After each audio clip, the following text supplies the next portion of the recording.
La Terre lance un appel de détresse. Mardi, Antonio Guterres a tiré la sonnette d'alarme. Le dernier rapport sur l'état du climat mondial montre une planète au bord du gouffre. Certains records ne se contentent pas d'être battus, ils explosent les données. Et les changements s'accélèrent encore. En 2024, 2 milliards de personnes n'ont pas accès à une eau douce et propre, selon l'ONU. Plusieurs régions du monde sont gravement touchées. L'Amérique centrale, et notamment le Mexique, le bassin méditerranéen et l'Asie de l'Est. Les facteurs de cette raréfaction sont multiples. La baisse des précipitations, la hausse des températures, ainsi que la croissance démographique.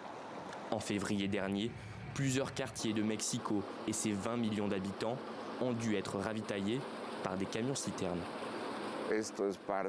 Cela fait partie du changement environnemental mondial. Et c'est ce changement dans la normalité et la stabilité des cycles météorologiques qui est principalement à l'origine du manque d'eau.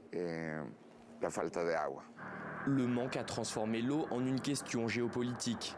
Dès lors qu'elle se fait rare sur un territoire, des tensions surviennent. Le grand barrage de la Renaissance, par exemple, encore en construction en Éthiopie. Il est à l'origine de vives tensions avec le voisin égyptien. La raison, une baisse du débit du Nil, fleuve vital et sacré pour les Égyptiens notamment. Côté éthiopien, on nie le futur impact d'un tel projet. Des inondations ont été signalées dans des villes d'Égypte et du Soudan.